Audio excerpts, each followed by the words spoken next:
நேயர்களுக்கு வணக்கம். புகார்பேட்டை நிகழ்ச்சிக்கு உங்களை வரவேற்கிறோம். நேயர்களே, திங்கள் முதல் வெள்ளி வரை ஒளிபரப்பாக்கக்கூடிய இந்த நிகழ்ச்சியில் உங்கள் பகுதிகளில் இருக்கக்கூடிய பிரச்சனைகளையும் தேவைகளையும் கோரிக்கைகளையும் எங்களுக்கு நீங்கள் தெரிவிக்கலாம்.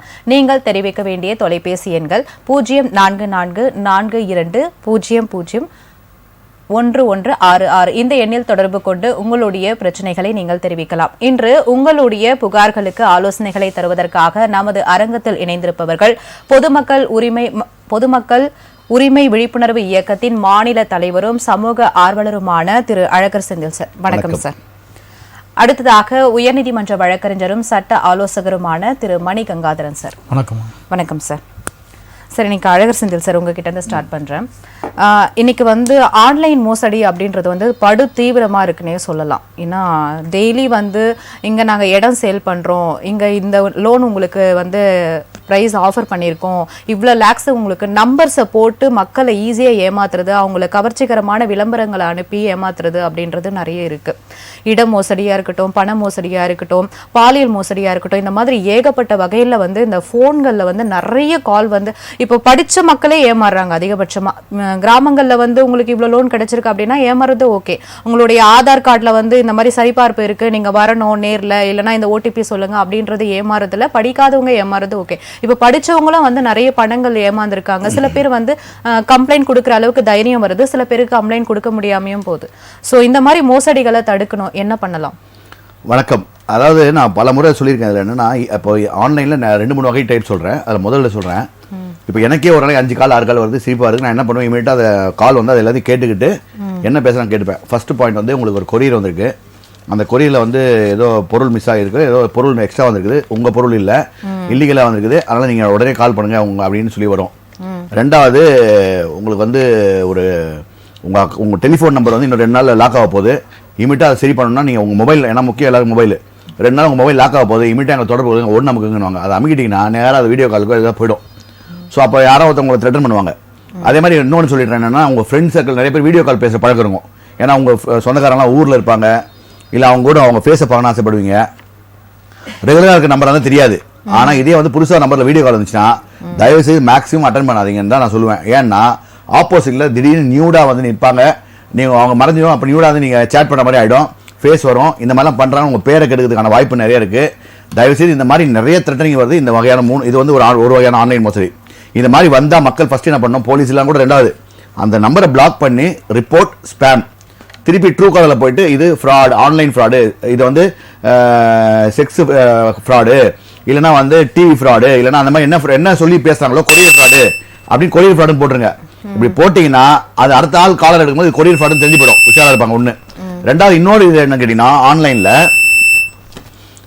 ஃபார் எக்ஸாம்பிள் இப்போ இந்த டிவி ஷோரூம்ஸ்லாம் இருக்குது, நிறையா ஒரு சென்ட்ரல் லெவலில் இருக்கக்கூடிய பெரிய ஆளோட கம்பெனி யூஸ் பண்ணிலாம் வச்சுருக்காங்க. பேரை சொல்ல தனியார் பேர் சொல்ல, இதில் நிறைய ஏஜென்ட்ஸ் இருக்காங்க. இந்த கம்பெனிங்க கார்பரேட் லெவலில் பெரிய லெவலில் கம்பெனிங்க தயவுசெய்து ஸ்டிக் டு வார்னிங் கொடுங்க. உங்கள் இருக்கக்கூடிய சேல்ஸ் பீப்புள் டார்கெட் அச்சீவ் பண்ணுறதுக்காக எல்லா இடத்துலையும் இப்போ வலசபாகில் பெரிய ஷோரூம் இருக்குது, மவுண்டோட ஒரு பெரிய ஷோரூம் இருக்குது. நான் பேரை சொல்ல நம்பிக்கைத்தன்மையான ஷோரூம் அப்படின்றத இங்கிலீஷில் சொல்லிக்கலாம். இந்த மாதிரி ஒரு ஷோரூமு, ஒரு டிஜிட்டல் ஷோரூமு, இதில் இருக்கக்கூடியவங்க என்ன பண்ணுறாங்கன்னா, வெளியில் ஃப்ராடுங்களோட கை கோர்த்து பொதுமக்கள்கிட்ட நான் லோன் வாங்கி தரேன், உங்களுக்கு பண தேவை தானே, நீங்கள் டிவிக்கு லோன் வாங்கன்னு சொல்லி லோன் வாங்கி அமௌண்ட் ஏதோ பர்சனல் லோன் வாங்கி அந்த அமௌண்ட்டை வெளியே பார்த்து டிவி வெளியே விற்று ஒரு 20,000 லாஸ், பரவாயில்ல நாங்கள் அந்த 20,000 இஎம்ஐ கடிப்போம் அப்படின்ற மாதிரி பண்ணுறாங்க. இது ஒரு ஒஸ்டான செயல், மக்களை ஏமாத்த செயல். இது நிறைய நடந்துகிட்டு இருக்குது. நிறைய இடத்துல கம்ப்ளீட்டாக ஆயினுக்குது. 2 வீலர் வாங்கி தரேன், டிவி வாங்கி தரேன், கம்ப்யூட்டர் வாங்கி தரேன், லேப்டாப் வாங்கி மொபைல் வாங்கி தரேன், தயவுசெய்து இதில் போய் நம்பாதீங்க. உங்களுக்கு ஒரு பணத்தை வந்தால் நீ வேறு வழி கிடைக்கலன்றதால மக்களும் இதில் சப்போர்ட் பண்ணுறாங்க. இது மக்களும் குற்றம் அப்படின்னு தெரியணும். 2, இதுக்கு முக்கியமான சொல்யூஷன் என்னன்னா, இது எப்படின்னா, இப்போ சிகரெட் ஒரு கம்பெனி விற்கிறான், ஆனால் எந்த கவர்மெண்ட்டுக்குமே திராணி இல்லை அந்த ஒரு கம்பெனியை மூடுறதுக்கு. ஆனால் பொது இடத்துல புகைப்பிடிக்க விடாதீங்கன்றாங்க. அந்த மாதிரி இந்த இடத்துல என்ன பண்ணணும், அந்த ஆன்லைனுக்கு என்ன பண்ண ஒரே விஷயம்னா, எந்த ஏஜென்சி வந்தாலும் டெலிகாலிங் வந்தால் கூட அவங்க ப்ராப்பராக அப்ரூவ் ஆகி அவங்க வரலைன்னா அதை ரெய்டு போகணும். இன்னைக்கு அந்த மாதிரி இடமே கிடையாது. அவங்க இஷ்டத்துக்கு ஒரு போர்டை போட்டு ஏஜென்சி போட்டு 10 பொண்ணுங்களை வச்சுக்கிறான், ஆம்பளைங்களை வச்சுக்கிறான், டெலிகாலிங் பண்ணுறான். இதை தடுக்கிறதுக்கு மெத்தப்படுத்த ஐஏஎஸ் அதிகாரிகள் நீங்கள் மேலே உட்காந்து ஏசி உட்காந்து மீட்டிங் போடும்போது உங்களுடைய சௌகரியம் மட்டும் பார்க்காம மக்கள் சௌகரியத்தையும் பார்த்து எதெல்லாம் இருக்கோ அதை ஸ்ட்ரிக்டாக அது ஒரு இது எப்போ பார்த்தாலும் அரசு குறை சொல்ல முடியாது. அரசு அதிகாரிகளை நான் கண்டிப்பாக குறை சொல்லுவேன். இது அதிகாரிகளா அல்லது சதிகாரிகளா தான் கேட்பேன். ஏன்னா இவ்வளோ பேர் அஃபெக்ட் ஆகிறாங்க. நீங்கள் இன்னும் ஏசியில் உட்காந்து மிச்சர் சாப்பிட்டு இருக்கீங்க. தயவுசெய்து மிச்சர் சாப்பிடாம கீழே வந்து அந்த இடத்துல என்னன்றதை இல்ல பார்த்து அதுக்கு filter பொதுமக்களும் வந்து விழிப்புணர்வா இருக்க வேண்டியது அவசியம் ஒரு அப்படின்னு இப்போ தண்ணி சொல்றாங்க ஓபன் பண்ணி சார். பைப் வரலனா தண்ணி ஏன் பிடிக்க மக்கள் பிடிக்க போறாங்க? தொடர்ந்து பேசலாம் Yes. சார். ஒரு அழைப்பாளர் இருக்காங்க. வணக்கம், ராஜ் நியூஸின் புகார் பெட்டி. யாரெங்க இருந்து அழைக்கிறீங்க?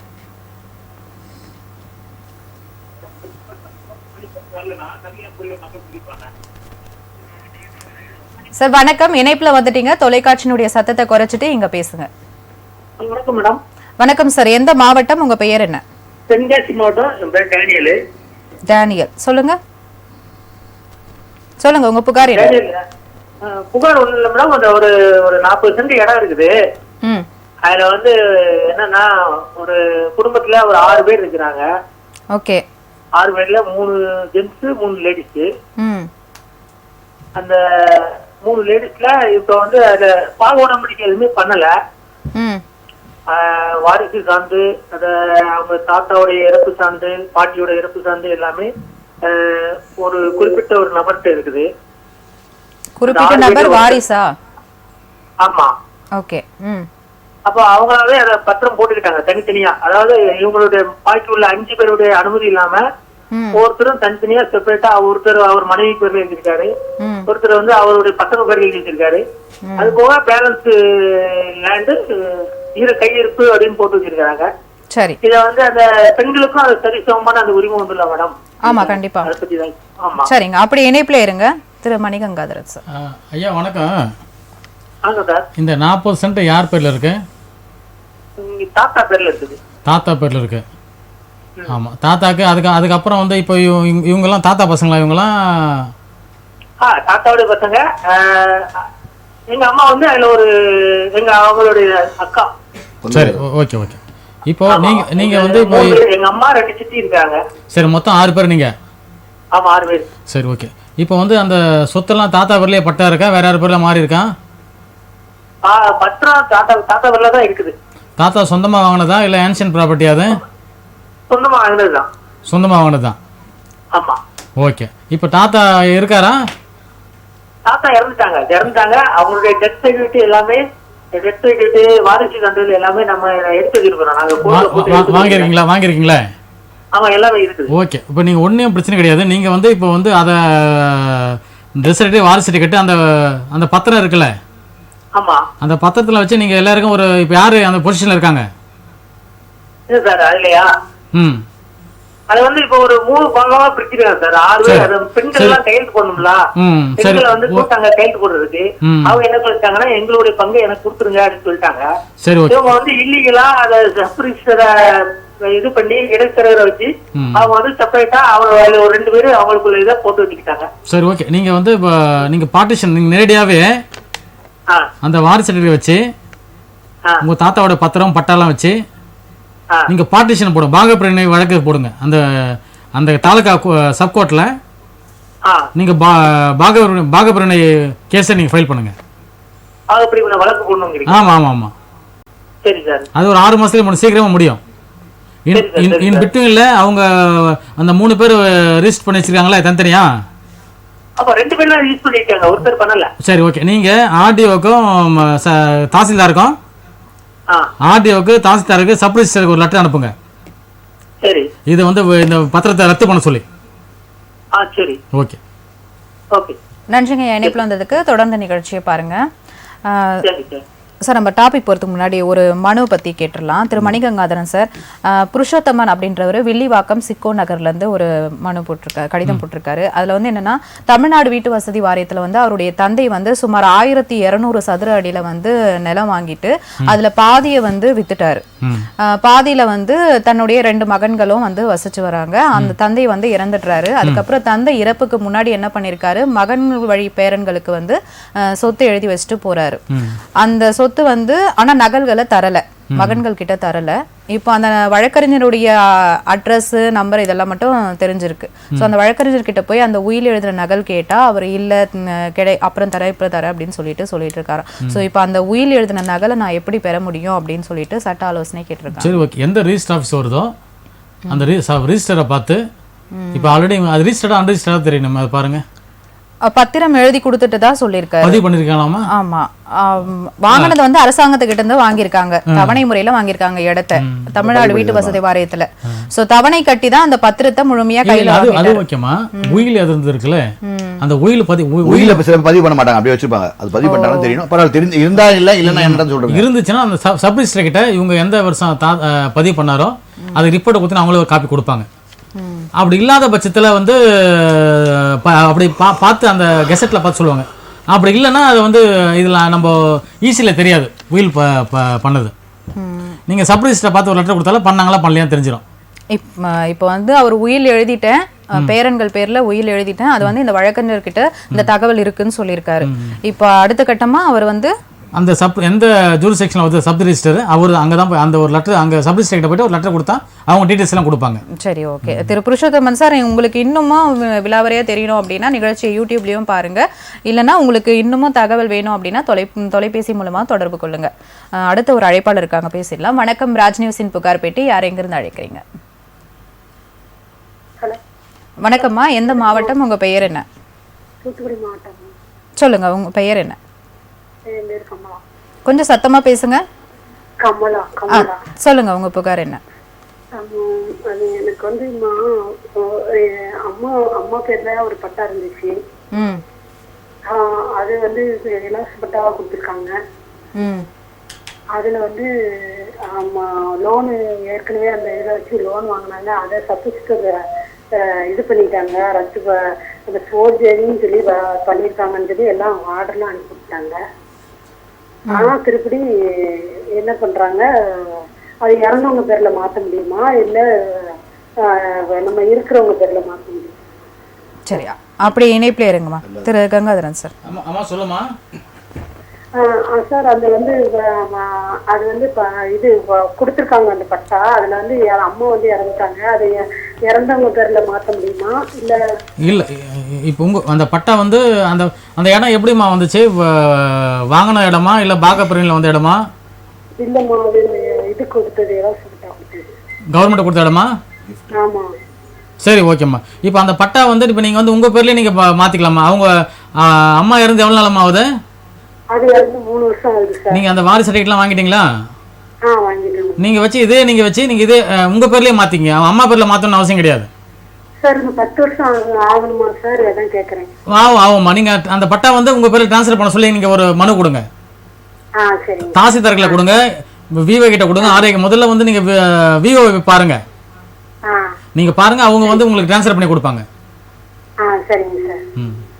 சரிங்க சார். நன்றிங்கம்மா, இணைப்புல வந்தது சார். நம்பர் திருப்பி தொடர்பு கொள்றோம், உங்களை திருப்பி தொடர்பு கொண்டு சொல்றோம்.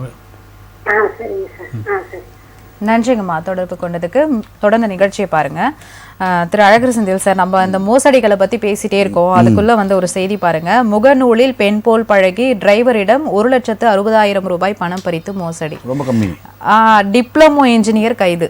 ரொம்ப கம்மின்ற இப்ப ஆரம்பிச்சிட்டாங்க. என்னன்னா இப்ப எல்லாருமே ஆண் பெண் பேதம் இல்லாமல் இனி சம உரிமை சுதந்திரம்ன்றதை வந்து தப்பான வழியிலையும் யூஸ் பண்ண ஆரம்பிச்சிட்டாங்க. பப்ளிக் ஸ்மோக்கிங்கு இந்த மாதிரி ஏமாத்துறது. இன்னைக்கு வந்து ஒரு வீட்டில் கஷ்டன்றது வந்து அந்த பெண்களுக்கு தான் தெரியும். நம்மளாம் ஆண்கள் வந்து வெளியே கஷ்டப்பட்டு சம்பாதிச்சுட்டு வந்து கொடுத்துருவாங்க, ஏன்னா வீட்டை நிர்வகிக்கிறது பெண்கள் தான். இன்றைக்கி வந்து என்னென்னா இந்த மாதிரிலாம் இல்லை, வீட்டை கவனிக்கிறது இல்லை, போகிறது இல்லைன்னும் போது இன்றைக்கி பணம் வந்து லக்ஸுரியாக வாழ்ந்தா போதும்னு நினைக்கும் போது எல்லா வகையிலும் ஏமாத்துறதுக்கான விஷயங்கள் தான் நான் சொல்கிறேன். திருப்பி இந்த ஒரு பையனை சொன்னேன், இப்போ இன்சூரன்ஸ்க்காக ஒரு பையனை போட்டாங்க. 3 நாள் முன்னாடி எனக்கு ஒரு கிளைண்ட் வந்தாப்புல. அந்த பையன் ரொம்ப சாஃப்டான பையன், ஐடியில் ஒர்க் பண்ணுறான். ஒரு பொண்ணு ஃபோன் பண்ணுது. ஃபோன் பண்ணி பேசி கிட்டத்தட்ட 2 லட்ச ரூபா ப்ரீமியம் வந்து அவன் சம்பளத்தோட ஜாஸ்தியாக போட்டுச்சு கட்டுறதுக்கு. அவனால் கட்ட முடியல, வீட்டில் சண்டை பொண்டாட்டியோட. நான் வாழ்றதை வேணாமான்னு நிற்கிறான். போய் அட்ரஸ் சொல்ல மாட்டேங்குது. இந்த பையன் லைனை போட்டு கொடுக்குறான். அம்மா யாரும்மா அப்படின்னு கேட்டால் கம்பெனியில் ஒர்க் பண்ணுறவங்க வந்து கண்டிப்பாக என்ன சொல்லுவாங்கன்னா, நீங்கள் யார் சார் கேட்டாங்க, அட்வொகேட்னு சொல்கிறோம். அப்போ அவங்க என்ன சொல்லணும், சார் நாங்கள் இந்த கம்பெனி சார், இந்த இன்சூரன்ஸ் கம்பெனி இவர் எடுத்திருக்காரு, டியூ கட்டணும் அப்படின்னு சொல்லி தான் பேசுவோம். ஏன் அவர்கிட்ட உங்கள்கிட்ட எதுவும் சொல்லி உங்கள்கிட்ட அது மரியாதையும் இல்லை, உங்கள்கிட்ட எதுவும் சொல்லியா? இல்லைம்மா நீங்கள் யார் அங்கே அட்ரஸ் இருக்கீங்கன்னு ஃபோனை வை. அப்போ இது என்ன மாதிரி? அப்போ இது ஃப்ராடு தானே. இது ஒரு நல்ல இந்த மாதிரி நிறைய ஃபோன் பண்ணாங்கன்னா தயவுசெய்து சரின்னு சொல்லிட்டு ஃபோனை மட்டும் நம்பர் கொடுத்தீங்கன்னா, அட்ரஸ் கொடுத்தீங்கன்னா வந்து பார்ப்பேன். உங்களுக்கு ஃபோனில் இன்சூரன்ஸ் நான் போட மாட்டேன்னு சொல்லிடணும். இன்றைக்கி 5 இது இப்போ சரண்டர் பண்ணால் கூட அந்த பையன் உண்மையிலே அந்த கம்பெனியில் இருக்குதுன்னா போய் செக் பண்ணால் 1,50,000 ரூபாயில் 1 லட்சம் போச்சு, 50,000 கையில் கிடைக்கும். ஓகே. இப்போ இது மாதிரி ஹார்ட் அண்ட் மணி எல்லாம் போறதுக்கான இப்ப காரணம் நூதனமா இப்ப வந்து இரக்கத்தை தேடி வந்து நூதனமா மோசடி இரக்கம், செய்றாங்க. compassion என்னன்னா, பண்றவங்க. ஆதரவற்ற குழந்தைகளுக்கு வந்து இதனால் பரவாயில்ல. சென்னையில மேடவாக்கத்தில் இருக்கக்கூடிய காலேஜ் பேரை சொல்லி இன்னைக்கு வந்து ஒரு 2-3 பசங்க வராங்க, வெளி மாநிலத்துல வராங்க. போரூர் மட்டும் இல்ல, ஏகப்பட்ட பகுதியில் போயிட்டு கையில ஒரு நோட் புக் வச்சுக்கிறாங்க. மக்களே தயவுசெய்து திருப்பி சொல்றேன், இது ஒரு நூதனமான திருட்டு இப்போ ஓடிட்டு இருக்குது. இது இன்னொரு 6 மாசம் கழிச்சு வெளியே வர போகுது. அதுக்கு முன்னாடி நீங்க ரெடி ஆயிடுங்க. என்ன சொல்றேன்னா, ஒரு புத்தகத்தில் எழுதிக்கிறாங்க, என் தங்கச்சி என் தம்பி படிக்க காசு இல்லை, நாங்க ஏழைங்க, 1000 ரூபாய் கொடுத்தா கூட போதும் ஒரு வீட்டுல, 5000 கூட வரும். ஒரு இடத்துல ஒரு பையன் ஜிபேல 9000 போட்டிருக்கான். இது மாதிரி ஜிபேல நிறைய வாங்குறாங்க. கையில் ஒரு பழைய ஃபைலு, இது எல்லாம் திருட்டு கோஷிகள் வந்து உங்க கையில வராங்க. நீங்க அப்படிலாம் வந்து உங்களுக்கு உண்மையில உதவி பண்ணணும்னு நினைச்சீங்கன்னா, உங்களுக்கு தெரிஞ்ச வட்டாரத்தில் இருக்கக்கூடிய யாரையாவது ஒரு நல்ல ஆளுங்க அணுகி, நான் வந்து படிப்பு செலவுக்கு யாருக்காவது உதவி பண்ணணும்னு ஆசைப்படுறேன், உடல் சம்பந்தப்பட்ட பிரச்சனைகள் பண்ண ஆசைப்படுறேன் அப்படின்னு கேட்டு பண்ணுங்க. இந்த வீடு தேடி வர மட்டும் தயவுசெய்து பல வீடு தேடி வர 99% ஃப்ராடு தான். இல்ல உண்மையாவே பாதிக்கப்படுறவங்களும் இதனால வந்து பாதிக்கப்படுவாங்க. பாவம், செய்யணும்னு நினைக்கிறவங்க செய்ய மாட்டான். இந்த மாதிரி ஃப்ராடுங்களை இது எவ்வளவு பெரிய லெவல்ல போனோம், ஸ்டேஷனை பிடிச்சி கொடுத்தா அவனை கூப்பிட்டு தட்டி விட்டுறாங்க. இது அப்படி இருக்குது. அவனை கூட்டு ஒரு ஆள் ரிமாண்ட் பண்ணி பேப்பர்ல எக்ஸ்போஸ் பண்ணா பயப்படுவானுங்க. கண்டிப்பா. ஒண்ணுல ஒரு பேர் பவித்ரான்ற ஒரு பொண்ணு, நான் இன்னைக்கு சொல்றேன், பொண்ணு பேரே சொல்றேன், பவித்ரான்ற ஒரு பொண்ணு சென்னையில ஃபுல்லா கேஸ் செக் பண்றேன், நான் கம்பெனில இருந்து வரேன்னு சொல்லி ஒரு பொண்ணு ஃப்ராடு, 34 வயசு. நீங்க கேஸ் ஃப்ராட் பவித்ரான்னு போடுங்க, எவ்வளவு பிளாக் வருது மட்டும் பாருங்க. வயசானவங்களை போய் டார்கெட் பண்ணுது. அது என்ன பண்ணுதுல, மயங்கி கையில 10,000 கொடுத்துறாங்க. ஒரு மணி நேரம் கழிச்சா சுயநினைவு வருதான். இந்த பொண்ணு ஒரு இடமா ஆபரேட் பண்றா. தாம்பரம், சென்னை, போரூர், எங்கெங்கெல்லாம் வந்து தனியா இருக்க வயசானவங்க அவங்க டார்கெட்.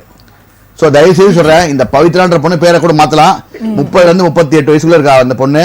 தயவு செய்து இந்த ஃப்ராட் கிட்ட யாருமே ஏமாறாதீங்க. சிலிண்டர் செக் பண்ண வரும், நான் கேஸ் ஏஜென்சின்னு வாங்க, உங்க சிலிண்டர் செக் பண்ணி கொடுக்குறேன், ரெகுலேட்டர் செக் பண்ணி கொடுக்குறேன், சிலிண்டரை மாத்திரம் உங்களுடைய பேர் மாறிடுச்சு, 10,000 ஆகும், நீங்க செக் கொடுங்கன்னா வீடு வீடா வந்து ஒரு நாங்க செக் பண்ண வந்தோம், எங்களுக்கு 200 ரூபாய் பே அதுவும் தப்பு. அதுவும் தப்பு. நான் ஆல்ரெடி சொல்லி டிவில, எங்க வீட்டு லேடிஸ், எங்க வீட்டுல நம்ம லேடிஸே ரொம்ப ஷார்ப். கேஸ் லீக்னா மூக்காலே கண்டுபிடிச்சாங்க. நீங்க ஒன்னும் செக் பண்ண வேணாம். இவங்க என்ன பண்றாங்கன்னா, அந்த டீலரை வந்து சம்பாதிக்க வைக்கிறதுக்கு கம்பெனிக்காரங்களும் கூட்டு உடந்த பக்கா ஃப்ராடுன்னு தான் சொல்லுவேன். ஏன் அப்படின்னா, ஒரு சிலிண்டர் ஓபன் பண்ணி 10 300 ரூபாயா? நீ உண்மையில உங்க கம்பெனி உங்க கஸ்டமர் மெயின்டைன் பண்ணிக்கணும்னா ஒரு 50 ரூபா நீ சார்ஜ் பண்ணலாம், தப்பு இல்ல. ஒரு பையனை அப்பாயின்மெண்ட், வேலைக்கு அப்பாயின் பண்ணி 20,000 ரூபாய் அவனுக்கு சம்பளம் கொடுத்து, ஒரு நாளைக்கு அவனுக்கு 10 வீடுல 20 வீடு டார்கெட். ஒரு வீட்டுல 300 ரூபா ஆனா 10 வீடுல 3000 ரூபாய் ஆச்சு, மாசம் 1 லட்சம் ரூபாய். அவனுக்கு 20,000 போய் மிச்சம் 70,000 80,000 உங்களுக்கு லாபம். அது மட்டும் இல்ல, அந்த கேஸ் அந்த இது ரெகுலேட்டர் லீக் ஆகுது, பைப் லீக் ஆகுது, இந்த மாத்துக்கு சொல்லி அது ஒரு 1000 ரூபாய். இவங்க வியாபாரத்துக்கு மக்களை சாகடிக்கிறாங்கன்றதை நான் பதிவு பண்ணேன். மக்களும் விழிப்புணர்வோட தான் இருக்கணும். ஒரு அழைப்பாளர் இருக்காங்க, பேசலாம் சார். வணக்கம், ராஜ் நியூஸின் புகார் பேட்டி. யார் எங்க இருந்து அழைக்கிறீங்க? ஹலோ, என் பேர் சோபாங்க. சொல்லுங்க, எந்த மாவட்டம்? நான் கோயம்புத்தூர் மாவட்டம். சொல்லுங்க. ஒண்ணு இல்ல மேடம், இப்ப எனக்கு வந்து எங்க அப்பா 2019 இறந்துட்டாங்க. அம்மாவும் அப்பாவும் லவ் மேரேஜ் பண்ணவங்க. அப்பா வந்து தாராபுரத்தை சேர்ந்தவங்க, எங்க அம்மா கோயம்புத்தூரை சேர்ந்தவங்க. அம்மா கிறிஸ்டின், அப்பா வந்து கவுண்டர். அதனால இப்ப வந்து அப்பா வந்து வேற மேரேஜ் பண்ணியிருந்ததெல்லாம் எங்களுக்கு சுத்தமா தெரியாது மேடம். நான் வந்து ஒரு 7 வருஷமா அப்பா கூடவே இருந்தேன். அப்ப போய் இருக்கும்போது அவங்க ஏற்கனவே கல்யாணம், மறுபடியும் இப்ப வேற கல்யாணம் பண்ண பசங்க எல்லாம் அங்க வந்திருந்து எங்க அப்பாவை நைட்டோட நைட்டா தூக்கிட்டு போயிட்டாங்க. அப்புறம் தான் எனக்கு தெரியும் நிறைய அப்பா பேர்ல சொத்தெல்லாம் இருக்கு அப்படின்னு சொல்லிட்டு. அப்ப அவங்க கிட்ட நான் வந்து கோரிக்கை வச்சது என்னன்னா, எங்க அப்பாவை எனக்கு கொடுத்துருங்க, நான் கூட்டிட்டு போய் எப்படியாவது அவரை காப்பாத்தி நான் வச்சுக்கிறேன்னு சொல்லும் போது அவங்க நைட்டோட நைட்டா 12 ஈரோடு ஹாஸ்பிட்டல்ல, சுதா ஹாஸ்பிட்டல்ல 12 மணிக்கு தூக்கிட்டு ஓடிட்டாங்க. காலையில நார்மலா போய் பார்த்துட்டு அப்பாவே இல்லை. அப்போ டாக்டர் எல்லாம் சொல்லிருக்காங்க, அந்த பொண்ணு ஓகே சொல்லிட்டு உங்க அப்பாவை டிஸ்சார்ஜ் பண்றேன், உங்க அப்பா நல்லா தான் இருக்காங்கன்னு சொன்னாங்க மேடம். கடைசியில பார்த்தா அந்த மதியம் 2 மணிக்குள்ள அந்த போலீஸ் ஸ்டேஷன் அங்க எங்கேயும் போறதுக்குள்ள எங்க அப்பாவை எரிச்சிட்டாங்கன்னு சொல்லிட்டு எனக்கு ஒரு நியூஸ் வந்தது மேடம். அப்போ இப்ப நிறைய சொத்து இருக்கு அப்பா பேருங்கும் போது இந்த மாதிரி அப்பாவை எரிச்சிட்டாங்கன்னு நான் கலெக்டர் ஆபீஸ்ல பெட்டிஷன் கொடுத்த திருப்பூருக்கு. அப்ப அவங்க வந்து விசாரணை பண்ண சொன்னாங்க தாசில்தாருக்கு. விசாரணை பண்ணி எல்லாம் விசாரணை பண்ணல. தாசில்தார் வந்து எங்க அம்மா தான் மூத்த மனைவின்னு சர்டிபிகேட் கொடுத்தாங்க. நானும் எங்க அக்காவும் வந்து பொம்பளை பிள்ளைங்க, எங்க 2 பேர்த்தையும் போட்டுதான் கொடுத்துருக்காங்க. அதை வச்சு நான் கோர்ட்ல போய் வாங்கிக்கங்கன்னு அந்த மென்ஷன் பண்ணிட்டாங்க மேடம். எங்களுக்கு வந்து வாரிசு வந்து இனம் காண முடியல, நீங்க அதனால போய் கோர்ட்ல அனுப்பி நீங்க பரிகாரம் பெற்றுக்கொள்ளுங்கன்னு போட்டாங்க. அது 5 வருஷமா நான் கோர்ட்டுக்கு போயிட்டு இருக்கிறேன். என்னோட வக்கீலும் உள்ள வர மாட்டேங்கிறாரு. ஆப்போசிட் சைடு வக்கீலுங்களும் என்னை வந்து என்ன சொல்றதுன்னே தெரியாத அளவுக்கு அவங்க வந்து பணம் கேட்கறதும் வைக்கிறதும், நீங்க அமெரிக்காவே போயிட்டு வந்தாலும் உங்களால ஜெயிக்க முடியாது அப்படி எல்லாம் சொல்றாங்க. இது எதுனால இப்படி எல்லாம் நடக்குதுங்கிறது எனக்கு ஒண்ணுமே புரியவே மாட்டேங்குது.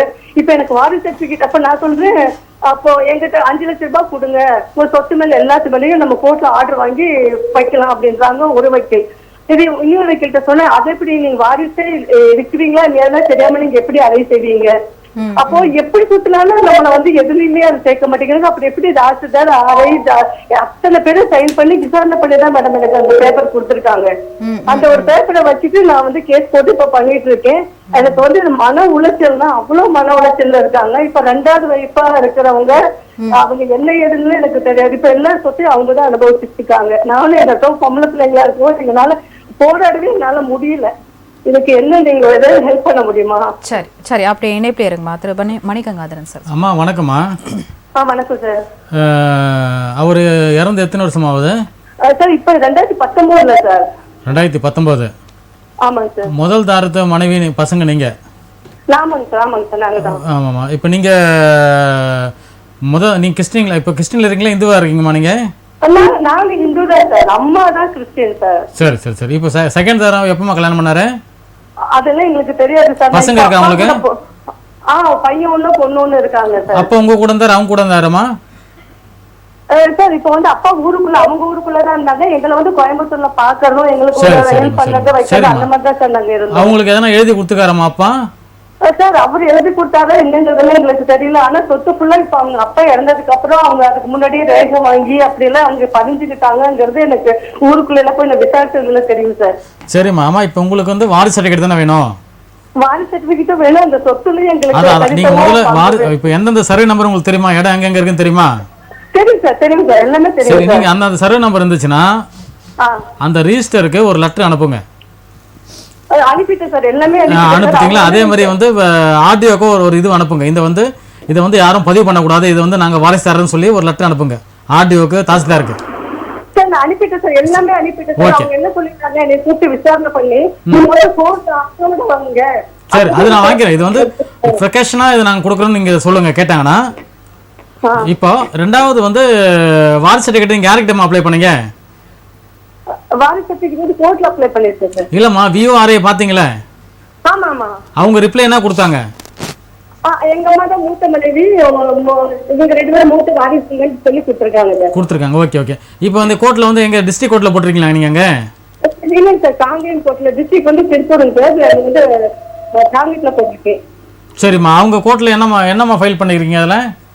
அதுல வந்து அதான் சார், இப்போ வந்து தாசில்தார் கொடுத்தது சார், நான் பேப்பர் ஃபைல் பண்ணிருக்கேன். சரிம்மா. இது இப்போ என்ன ஸ்டேட்டஸ்லமா இருக்காது சார்? என்ன தெரிஞ்சுட்டு இப்போ வக்கீல் லாஸ்டா போன வாரம் சொல்றாரு, இது வந்து எப்படி வரும் தெரியல, இது உங்களுக்கு சாதாரணமா வருமானம் எங்களுக்கு தெரியல, அது இதுன்னு இந்த மாதிரி நிறைய இப்படி பேசுறாங்க. அது வந்து எனக்கு ரொம்ப கஷ்டமா இருக்கு. சரிம்மா, என்ன ஸ்டேட்டஸ்? இந்த நம்பர் எல்லாம் கொடுங்க. சரிங்க சார். அந்த கேஸ் நம்பர் தெரியுமா? சரிங்க சார், சரிங்க சார். சரி, ஓகே. அந்த கேஸ் நம்பர் கொடுங்க. 41/2021 சார். OS 41/2021 case number. சரிம்மா, ஓகே. நாங்க பார்த்து திருப்பி தொடர்பு கொள்றோம் உங்களை. என்ன ஸ்டேட்டஸ்னு பார்த்து தொடர்பு கொள்றோமா? சார் நீங்க ஏற்கனவே நான் உங்க இதெல்லாம் பேசியிருக்கேன் சார். இல்ல, கண்டிப்பா தொடர்பு கொள்றோம். சோபா மேடம், கண்டிப்பா இந்த நிகழ்ச்சி முடிஞ்ச உடனே உங்களுக்கு தொடர்பு கொண்டு பேசுறோம். சரிங்களா? சரிங்க மேடம். சரிங்க, கண்டிப்பா பேசுவோம். சார், இது வந்து வாரிசு சர்டிபிகேட் வாங்குறது ரொம்ப கடினமான விஷயம். இல்லம்மா, இது என்னன்னா இப்போ இவங்க ஃபைண்ட் அவுட் பண்றது, இவங்க பசங்களா ஃபைண்ட் அவுட் பண்றது இருக்குல்ல, அந்த ஃபைண்ட் அவுட் பண்றதுன்றது இப்போ இவங்க செகண்ட் மேரேஜ் பண்ணியிருந்தா கூட அந்த அம்மா வந்து லீகல் வர மாட்டாங்க. அவங்களுக்கு பிறந்த பசங்க வந்து லீகல் வரும், செகண்ட் தாரத்துக்கு வந்துங்க. அப்போ இவங்க அம்மா, இவங்க பசங்க பிளஸ் செகண்ட் பசங்க எல்லாமே லீகல் வருவாங்க. இப்போ இந்த சப்சிக்யூட்டா என்ன பண்ணிருப்பாங்கன்னா, பத்திரம் எதனா அவங்க அப்பா பண்ணிருக்காரா, சப்போஸ் மூதாதிரி சொத்தா இருந்தா ஓகே இவங்களுக்கு வரும். பட் அவங்க அப்பா சுயமா சம்பாதிக்கிறாரு, கிரையமா வாங்கியிருக்காரு, அவங்களுக்கு எழுதியிருந்தாருன்னா அது நமக்கு தெரியலன்றாங்க. இல்ல, இப்போ வந்து எந்த ஒரு சான்றுமே தன்னுடைய அப்பான்றதுக்கான எந்த ஒரு சான்றுமே இல்லாத போது அவங்க எந்த முறையில வந்து அந்த வாரிசு சர்டிபிகேட் வாங்க முடியும்? எதெல்லாம் பாசிபிள்? அதெல்லாம் அவங்க அப்பா டெத் சர்டிபிகேட் இருந்தா போதும். இப்போ சில பேர் ரெண்டு தரம் கல்யாணம் பண்ணிருப்பாங்க, சில பேர் இல்லீகலா கான்டாக்டா இருக்கும், பட் குழந்தை பிறந்திருக்கும். அப்ப அவங்க டெத் சர்டிபிகேட் மூலமா தெரிஞ்சிருமா சார் இவங்களுக்கு? இல்ல, நீங்க அப்ளை பண்ணா விஓ வரையும் விசாரிப்பாங்க. இப்போ வாரிசு சர்டிபிகேட் நமக்கு வேணும்னா நீங்க வந்து விஓ நீங்க அப்ளை பண்றீங்கன்னா, நான் இவரோட வாரிசு அப்ளை பண்ண சொல்லும், விஓ விசாரிப்பார். ஆமா, இவர் கல்யாணம் ஆயிடுச்சா இல்லையா, இவங்க பசங்களான்ட்டு விசாரிச்சு ரிப்போர்ட் வந்து கொடுப்பாரு தாசில்தாருக்கு. அந்த ரிப்போர்ட் அடிப்படையில் உண்மையா தன்மையா அந்த கிராமத்திலே விசாரிப்பாங்க. அந்த அடிப்படையில் தான் இவங்களுக்கு அவங்க பசங்க தானே ஃபைண்ட் அவுட் பண்ணுவாங்க. இவங்க ரொம்ப காலமா வந்து பிரிஞ்சு இருந்திருக்காங்க அப்படின்னும் போது அந்த கிராமத்துல விசாரிச்சா அது ஃபைண்ட் அவுட் பண்ணிடுவாங்க. அவங்க ரிப்போர்ட் கொடுப்பாங்க. சரி, விவோ ரிப்போர்ட் கொடுத்துருக்காருமே, மூத்த தாரத்த பசங்க இவங்க வந்து கொடுத்துருக்காரு ரிப்போர்ட். ஆனா வாரிசுதாரரா கொடுக்கல. பட் இது அதை வச்சு நம்ம ஃப்ரேம் பண்ணிக்க வேண்டியதான். ஓகே இப்போ 2 நாள் முன்னாடி ஒரு இது வந்து அதையும் சொல்லிடலாங்கன்னா, இனிமேல் வாரிசுதாரர்ன்றது வந்து மனைவியும் மகளும் மட்டும்தான். இனி பேரம்பேத்தி வாரிசுதாரர் கிடையாதுன்னு சொல்லி ஒரு ஆணை வந்து இல்லை, அது வந்து எப்பவுமே அது லீகல் ஏரியில் அப்படி தான் வரும். சில பேர் மூதாதி சொத்துன்னு சில பேரன்னு கேட்பாங்களே, அந்த ரைட்ஸே கிடையாது. இல்லை 2 நாள் முன்னாடி அதான் வந்து அறிக்கையாக வந்தது. திரு அழகர் செந்தில் சார், உங்ககிட்ட அதாவது இந்த நூதன மோசடி இதெல்லாம் பார்த்தோம். மக்கள் அலைக்கழிக்கப்படுறது இன்னும் தொடர்ந்துட்டு தான் இருக்குன்னு சொல்லலாம். அது மருத்துவமனைகளாக இருக்கட்டும் சரி, அரசு அதிகாரிகளுடைய அலுவலகமாக இருக்கட்டும் சரி, ஒரு பட்டா வாங்குறதுக்கோ, ஒரு வருமான வரி சர்டிஃபிகேட் வாங்குறதுக்கோ, ஒரு ஆதார் கார்டு வாங்குறதுக்கோ எல்லாத்துக்குமே மக்கள் அலைக்கழிக்கப்படுறதுன்றது இன்னும் நடந்துட்டு தான் இருக்கு. இது அதிகாரிகளுடைய மெத்தன போக்கா, இல்லை மக்கள் வந்து அலைச்சல் பண்ணணும் கொஞ்சம் தாழ்ந்த வீட்டிலேயே இருக்கிறதா, அந்த நிலைமையா என்னன்னு சொல்றது தெரியல. ஸோ இதுக்கு சொல்யூஷன் என்ன பண்ணலாம்? சென்னை வந்து இன்னைக்கு எவ்வளோ பெரிய சிட்டி, இசேவை மையம்னு வச்சுருக்காங்க. டாக் டிவி, தமிழக அரசு கேபிள் டெலிவிஷன். இவங்க என்ன பண்ணுறாங்க, உதாரணத்துக்கு போர்வழியாக எடுத்துக்கிட்டிங்கன்னா ஆதார் கார்டு திருத்தம் அப்படின்றாங்க. திருத்தத்தில் 1-2 தான் அவங்க பண்ண முடியும், எல்லாத்தையும் பண்ண முடியாது, நீங்கள் அங்கே போங்கன்றாங்க. 5 வயசு கீழே இருந்தால் நீங்கள் வந்து கோயம்பேடுக்கு போங்க, 10 டவர் போங்க, அங்கே போங்க, இங்கே போங்க, திருப்பி விட்றாங்க. அப்போ சென்னை மக்களும் ஒரு இடம் தான்னா இது எந்த வகையில் நியாயம்? ஒரு இசேவை மையம் கொடுத்துருக்கீங்க, ஒரு வாடகை கொடுக்குறீங்க, அது 2 பேர் சம்பளம் கொடுக்குறீங்க, அங்கே மிஷின்ஸ் இருக்குது, எல்லாமே ஃபேனு, எலக்ட்ரிசிட்டி எல்லாம் பண்ணுறீங்க. அப்போ வந்து ஒரு இடத்துக்குள்ள போனால் அந்த ஆதார் கார்டில் ஒரு விஷயம், ஆதார் கார்டு சம்மந்தப்பட்டு எது வந்தாலும் செய்யணும்னு இருக்கணும் இல்லையா? அது இல்லை, ஏன்னா இவங்களுக்கு அது ஆக்சஸ் இல்லை, எங்களுக்கு லாகின் இல்லை, இது அவங்க தான் பண்ணணும், இவங்க தான் பண்ணணும்னா என்னைக்கு ஆர்டிஃபிஷியல் இன்டெலிஜென்ஸ் வந்துச்சு, அதை பற்றி நம்ம பேசக்கூடிய நாம இன்றைக்கும் நம்ம வந்து இன்னும் நெட்வொர்க் இஷ்யூ அப்டேட் பண்ணல, எங்களுக்கு இதெல்லாம் நாங்கள் இங்கே பண்ண மாட்டோம், அங்கே பண்ண மாட்டோம்னா அப்போ இசேவை மையத்தோட பர்பஸ் என்ன? 1. 2வது, எல்லா மக்களும் சொல்கிறேன், தமிழக அரசு கேபிள் டிவியில் எம்டிக்கு ஃபோன் பண்ணால் எம்டி ஃபோனையே எடுக்க மாட்டார். நான் நம்பரே வேணால் தரேன், நீங்கள் எடுத்து பாருங்கள், யாரோ ஒரு மேடம் தான் எடுக்கிறாங்க. எப்போவுமே எம்டி எடுக்க மாட்டார். எம்டி ஏன் எடுக்க மாட்டார் ஃபோனை? நாங்கள் நைட்டு 12 மணிக்கு கால் பண்ணல, காலைல 10 மணிக்கு மேலேருந்து சாயங்காலம் 5 மணிக்குள்ளே கால் பண்ணுறோம். அந்த எம்டி ஃபோன் எடுத்தால் என்ன கஷ்டம்? பப்ளிக்கில் பேசக்கூடாதா? அப்போ பப்ளிக்கோட பணம் மட்டும் சம்பளமாக வேணும்னா பப்ளிக்கிட்ட பேசக்கூடாதுன்னு நினச்சா எந்த வகையில் நியாயம்? அப்போ புகார் யார்கிட்ட தெரிவிக்கிறது? ஜிஎம்கிட்ட பேசினாலும் ஜிஎம் நம்பர் எங்கிட்ட இருக்குது, ஜிஎம் சார் உங்கள் நம்பர் கொடுங்க சார், நான் கேட்குறேன், வேறு ஒன்றும் எம்டி நம்பர் போட்டு அவங்க பிஏ எடுத்துக்கிறாங்க போகுது, உங்கள் நம்பர் சார் வேணாம் இதே கால் பண்ணுங்க, லேண்ட்லைன்லேயே கால் பண்ணுங்க, இதிலே கால் பண்ணுங்கன்றாரு. நாங்கள் என்ன கேட்குறோம்? நாங்கள் என்ன டைம் பாஸுக்கு இல்லாமல் நாங்கள் என்ன உட்காந்து குட் மார்னிங் மெசேஜ் அனுப்ப போகிறோம்? ஒரு பப்ளிக் ரெப்ரஸன்டேட்டிவ் நாங்கள் பேச போகிறோம். சாயங்காலம் அதே மாதிரி பார்த்தீங்கன்னா அந்த இடத்துல எல்கார்ட்ல அரசாங்கம் வந்து உடனடியாக மக்களுடைய கோரிக்கைக்கு நீங்க செவி சாய்க்கணும், உடனடி நடவடிக்கை எடுக்கணும்னு எவ்வளவு அறிவுறுத்தல்களை சொன்னாலும் சில அரசுக்கு வந்து அவப்பெயர்கள் முக்காவாசி இந்த மாதிரி மேல கீழே போட்டு திருப்பி டார்ச்சர் பண்ணல வேஸ்ட். கீழே இறங்கி வேலை செஞ்சுட்டு தான் இருக்காங்க. எங்க கார்பரேஷன் ஆகட்டும், ஹைவேஸ் ஆகட்டும், நீங்க எதுவும் எந்த போக்குவரத்து ஆகட்டும் எல்லாம் ஓடிட்டு தான் இருக்காங்க.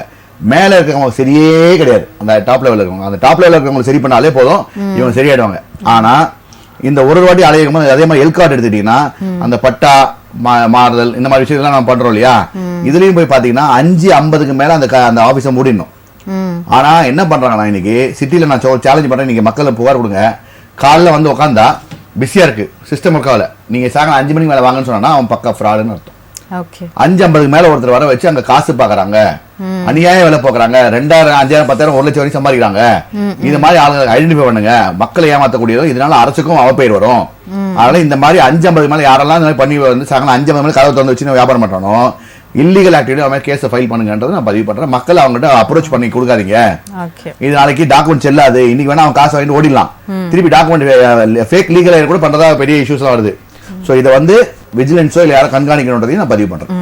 திரு மணிகங்காதரன் சார், ஒரு காலர் இருக்காங்க, அதுக்கு முன்னாடி உங்ககிட்ட ஒரு கேள்வி கேட்டேன். இந்த டாஸ்மாக் வந்து நேற்று உயர்நீதிமன்றம் என்ன சொன்னாங்கன்னா, குத்தகை காலம் முடிஞ்சதுக்கு அப்புறமும் டாஸ்மாக் அங்கே இயங்குறதுக்கு அனுமதிக்க கூடாது அப்படின்னு முறைப்படி அவங்க கிட்ட ஒப்படைச்சிருங்க அந்த இடத்த அப்படின்னு சொல்லியிருக்காங்க. இன்னொன்று வந்து மக்கள் எதிர்ப்பு தெரிவித்தாலும் அந்த டாஸ்மாக்கை மூடிடணும் அங்கிருந்து அப்படின்னும் நேற்று உயர்நீதிமன்றம் அறிவுரை வழங்கியிருக்கு. ஸோ இன்னைக்கு வந்து வேலூர் மாவட்டத்தில் பழைய பேருந்து நிலையம் பக்கத்தில் வந்து டாஸ்மாக்கு பூட்டு போடுற போராட்டம் நடந்திருக்கு. ஸோ இந்த மாதிரி மக்களுக்கு இடையூறு ஏற்படுத்துற விதத்தில் இருக்கிற டாஸ்மாக்கை மூடணும் அப்படின்னு மக்கள் கோரிக்கை விடுத்தாலும் சில இடங்கள்ல இன்னும் டாஸ்மாக் இயங்கிக்கிட்டு தான் இருக்கு. அதை பத்தி பேசலாம் சார். ஒரு அழைப்பு இருக்காங்க. வணக்கம், ராஜ் நியூஸின் புகார் பெட்டி, யார் எங்க இருந்து அழைக்கிறீங்க?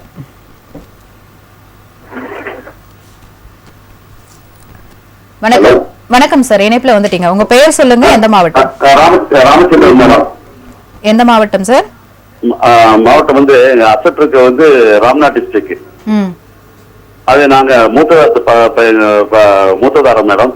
அது 1995 எங்க அப்பா வந்து பாகப்பிரவு பண்ணி எழுதி கொடுத்தாரு எல்லா சொத்தையுமே. ஓகே. வெண்ணிலே எழுதி கொடுத்தாரு 20 பத்திரத்துல. நீங்க எந்த மாவட்டத்துல இருந்து பேசுறீங்க சார்? இப்ப நான் கும்பகோணத்துல பேசுறேன். இந்த சொத்து வந்து ராம்நாட். ராம்நாடு. ஓகே. ராம்நாத் மற்றும் விருதுநகர்ல இருக்கு. இங்க வந்து கும்பகோணத்துல வந்து 2ஆம் தரம் அவங்க வந்து கல்யாணம் பண்ணிட்டு இங்கேயே இருக்காங்க 50 வருஷமா. இப்ப அந்த பசங்க வந்து எங்கள்கிட்ட அதை உரிமை கொண்டாட முடியுமா? ஆனா ரெஜிஸ்ட்ரேஷன் கிடையாது. 1995 இருந்த சட்டப்படி பாகப்பிரிவினை செஞ்சு கொடுத்தாரு. இந்த பழைய சொத்தை, பூர்வீக சொத்தை, மூதாதிர சொத்தை வந்து எங்களுக்கு எங்க அப்பா வந்து எழுதி கொடுத்தாரு. அவர் இருக்கும்போதே நாங்க பட்டா மாத்திட்டோம், அவர் உயிரோட இருக்கும்போதே. இப்ப இறந்து ஒரு 9 வருஷம் ஆச்சு. இப்ப வந்து நாங்க அதை பண்ணுவோம் இதை பண்ணுவோம் அப்படின்னு சொல்றாங்க. அது முடியுமா? அப்படியே இணைப்புல இருங்க சார். திரு மணிகங்காதரன். ஐயா வணக்கம். இப்ப அந்த பாகப்பிரிவினை வந்து பதிவு பண்ணதா பதிவு பண்ணாதா? பதிவு 95ல பதிவு பண்ணல சார். 1995ல பதிவு பண்ணல. அவர் உயிரோட இருக்கும்போதே எழுதி கொடுத்தாரு 3 பேருக்கும். சரி, அந்த சொத்து அவர் பூர்வீகமா வாங்கினாரா? இது வந்து அவர் இல்ல சார், பூர்வீக சொத்து சார். பூர்வீக தாத்தா பாட்டி எந்த காலத்திலேயே வாங்கினது சார். சரி, அப்பா வழி அம்மா வழியாது? இது அப்பா வழி சார். அப்பா வழி. ஆமா சார். ஓகே. இப்போ சப்போஸ் உங்களுக்கு அவங்களுக்கு ரைட்ஸ் இருக்குன்னு கூட ரைட்ஸ் இருக்குமே. இப்ப அவங்க ரைட்ஸ் இருக்குன்னா கூட இப்போ என்ன வயசு ஆகுது அவங்களுக்கு? அவங்களுக்கு 40 வயசு. 40 வயசு சார். அப்படி ரைட்ஸ் இருந்தா கூட அவங்க 18 வயசு முடிஞ்சு 3 வருஷத்துக்குள்ள வந்து அவங்க வந்து கோர்ட்டுக்கு சேலஞ்ச் பண்ணிருக்கணும் உங்ககிட்ட. சார் அப்பா இருக்கும்போதே மாத்திட்டோம் சார். என்னுடைய பட்டா மாத்திட்டோம். ஐயா அது சொல்ல வரல. அவங்க வந்து சேலஞ்ச் பண்ணிருக்கணும் இந்த சொத்துல எங்களுக்கு உரிமை இருக்குன்னு 3 வருஷத்துக்குள்ள. இப்பதான் 40 வயசு ஆயிடுச்சுல, சேலஞ்ச் பண்ண நிக்காது. லிமிடேஷன் போயிடுச்சு. சேலஞ்ச் பண்ணல சார். லிமிடேஷன் போயிடுச்சு. லிமிடேஷன் கிடையாது. ஆமா 15 வருஷம் ஆச்சு. அதனால எந்த பாதிப்பும் வராது உங்களுக்கு. சரிங்க சார். அப்புறம் இங்க அவங்களுக்கு இங்க சொத்து இருக்கு சார். கும்பகோணத்துல பக்கத்துல அவங்களுக்கு சொத்து இருக்கு. அதெல்லாம் அவங்க எழுதி வாங்கிட்டாங்க அப்பாட்ட. Okay okay. எங்களுக்கு எந்த ஒரு சென்ட் கூட கொடுக்கல சார். இதுல 6 ஏக்கர் 7 ஏக்கர் இருக்கு. எங்களுக்கு மூத்ததாரத்த பக்கத்துக்கு எந்த இதுவுமே இவங்க தரல. எல்லாத்தையுமே மாத்திட்டாங்க சார். சொத்து பூரா மாத்திட்டாங்க. இந்த ஸ்டேஜ்ல இருக்கு சார். வாரிசு கேஸ் எங்க மேல போட்டிருக்காங்க. இப்ப என்ன போட்டிருக்காங்க? இந்த மாதிரி நாங்களும் வாரிசு அப்படின்னு சொல்லிட்டு அந்த அவங்களுடைய லிஸ்ட போட்டு எங்களுடைய லிஸ்ட போட்டு கேஸ் போட்டிருக்காங்க வடங்கமான் முனிசிபல் கோர்ட்ல. சரி சரி சரி. இப்ப அதுல வாரிசு அவங்கள தான் வருவாங்க, நீங்களும் தான் வருவீங்க? அந்த அம்மா வருவாங்கல்ல. யாரு? அந்த அம்மாவும் சேர்த்திருக்காங்க, வாரிசுல கேட்டிருக்காங்க. ஓகே. இப்போ செகண்ட் தரத்து மனைவி வர மாட்டாங்க சார். சரிங்க சார். செகண்ட் தரத்து மனைவி வாரிசு வர மாட்டாங்க. ஆனா அவங்க பசங்க வருவாங்க. ஆனா அந்த சொத்துல வந்து இனிமே உரிமை கொண்டாட முடியாது சார். இப்ப உங்க சொத்துல வர முடியாது சார். அது வந்தா பண்ணிருந்தா ரைட் பண்ணிருந்தா 3 வருஷத்துக்குள்ள சேலஞ்ச் பண்ணிருக்கணும். இல்ல சார், அவர் இறந்த பின்னாடி எங்க இப்பதான் வர்றாங்க. அப்ப ஒண்ணும் பண்ண முடியாது, வந்தாலும் நிக்காது. 44 ஒருத்தனுக்கு 40 ஒருத்தனுக்கு சார். அதனால 18 வயசு ஆயிடுச்சு, ஏறக்கூடிய 22 வருஷம் ஆகுது. ஆமா சார். ஆமா சார். 95 எழுதி கொடுத்தாரு சார். அதனால அந்த அப்படி கோர்ட்டுக்கு போனா கூட அது வந்து ஜெயிக்க முடியாது. சரிங்க sir. Thank you sir. Thank you sir. நன்றிங்க ஐயா. தொடர்ந்து நிகழ்ச்சியை வணக்கம் வணக்கம் வணக்கம். Thank you sir. சார் இந்த டாஸ்மாக் பத்தி பேசிட்டு இருந்தோம், அதை பத்தி சொல்லுங்க. மக்கள் வந்து போராட்டம் பண்றாங்க. ஒரு கடை எடுக்கணும்னா அது எடுக்கக்கூடிய அளவுக்கு கவர்மெண்ட் கிடையாது. நீ கவர்மெண்ட்டெல்லாம் பொறுத்தவரையும் இப்போ கவர்மெண்ட்டே வந்து நீங்கள் மக்களுக்கு எதனா பிரச்சனை நீங்கள் ஃபோன் பண்ணால் போலீஸ் டக்குன்னு வராது. டாஸ்மாகில் எதனா பிரச்சனை உடனே 150 போலீஸ் வந்து நிற்பாங்க. அங்கே டிஎஸ்பிலேருந்து ரூரல் ஏரியா டிஎஸ்பி வந்துடுவார். சென்னையில் மட்டும்தான் இன்ஸ்பெக்டரோட வந்துடுவார் பாதுகாப்புக்கு. பட் இது ஓகே. இப்போ நீங்கள் இது சொல்கிறீங்களே ஓகே. பாரு இப்போ நாளைக்கு 12 மணிலேருந்து ஈவினிங் 10 மணிக்கு நடக்கணும் கடை. 24 மணி நேரம் நடக்குது. இது எல்லாருக்குமே தெரியும், ஜட்ஜுக்கே தெரியாது, போலீஸுக்கே தெரியும், இன்ஸ்பெக்டருக்கு எல்லாருக்கும் தெரியும். காலையில நீங்க 4 மணிலேருந்து நான் கடையை மூடுறது கிடையாது பார. இது ஒரு பக்கம். பட் இதை ரெஸ்ட்ரிக்ஷன் பண்ணும், டைமை குறைக்கணும். இப்போ 12 to 10 மணி இருக்குல்ல, 24 மணி நேரம் செயல்படுறது. அது கம்ப்ளைண்ட் ஆயிருக்குமே சார். இவ்வளோ தூரம் விட்டுருப்பாங்களா? ஓப்பன் பண்ணி கடையை ஓப்பன் பண்ணி இல்லை, அவன் சொன்ன டைம்ல கடை க்ளோஸ் பண்ணிட்டு அது சைடில் வந்து ஒருத்தர் வச்சுக்கிறது, இந்த கடையில் வச்சுக்கிறது, பக்கத்தில் பெட்டி கடை வச்சுக்கிறது, டீ கடையில் வச்சுக்கிறது, எடுத்து கொடுத்து வியாபாரம் பண்ணுறது ஒரு ஆளாங்க ஆக்டிவா இருந்தால் ஆக்டிவா கொண்டு வச்சுக்கிறது, இதெல்லாம் இருக்கு. பார்லயே பார்ல நீங்க தட்டினீங்கன்னா போதும். இது ஒரு பக்கம். ஏறக்குறைய 5000 பாருக்கு 5643 பாருக்கு லைசன்ஸ், 4000 பார் லைசன்ஸ் எல்லாமே கவர்மெண்ட்டுக்கு ஃபீஸே கட்டாம நடத்திருக்காங்க. அது ஒரு 3 மாசம் தான் கண்டுபிடிச்சாங்க. பட் அந்த பணம் யாருக்கு போச்சு? ஏறக்குறைய 1.5 வருஷம் 1.25 வருஷம் ஆட்சி அமைச்சர்ல இருந்து. அப்ப அந்த பணம் யாருக்கு போச்சு? பட் இப்போ ஃபுல் அண்ட் ஃபுல் இது வந்து தனிநபர் இதெல்லாம் வந்து திட்டமிட்டு சம்பாதிக்கிறதுக்கான வேலை செய்யறாங்க. அதனால வந்து போராட்டம் பண்றது இது எதுவுமே வந்து டாஸ்மாக் எடுத்து நீங்க போராட்டம் பண்ண முடியாது, பண்ண விட மாட்டாங்க. டாஸ்மாக்ல தான் கவர்மெண்ட் நடக்குது. இந்த கவர்மெண்ட் டாஸ்மாக் காசுல தான் நடக்குது. அப்படி இருந்தும் ஆசிரியருக்கு சம்பளம் கொடுக்க முடியல, போராட்டம் பண்றாங்க. பேசலாம் சார். ஒரு அழைப்பாளர் இருக்காங்க. வணக்கம், ராஜ் நியூஸின் புகார் பெட்டி. யார் எங்க இருந்து அழைக்கிறீங்க? நாங்க கோவை மாவட்டத்துல இருந்து பேசுறேங்க. உங்க பேருங்க ஐயா? என் பேர் லோகநாதங்க. சொல்லுங்க, உங்க புகார் என்ன? ஒரு தனியார் நிறுவனத்துல நான் வேலை செஞ்சுட்டு இருந்தேங்க. அதுல வாலண்டியர் ரிட்டையர்மெண்ட் வாங்கிட்டேன். 13 வருஷம் சர்வீஸ் பண்ணிருக்கேன். பிஎஃப் எல்லாம் எடுத்துட்டேன். எனக்கு அந்த பென்ஷன் பணத்தை கிளைம் பண்ணி கொடுக்க பிஎஃப் ஆபீஸ் போனேன்.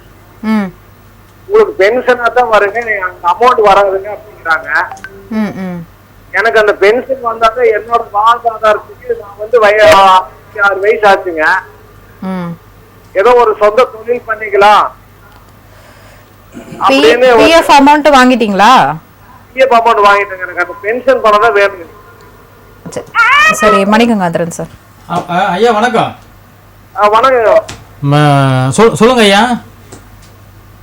நான் வந்து ஒரு தனியார் நிறுவனத்துல வேலை செஞ்சுட்டு இருந்தேங்க. எத்தனை வருஷம் வேலை செஞ்சீங்க? 13 வருஷங்க.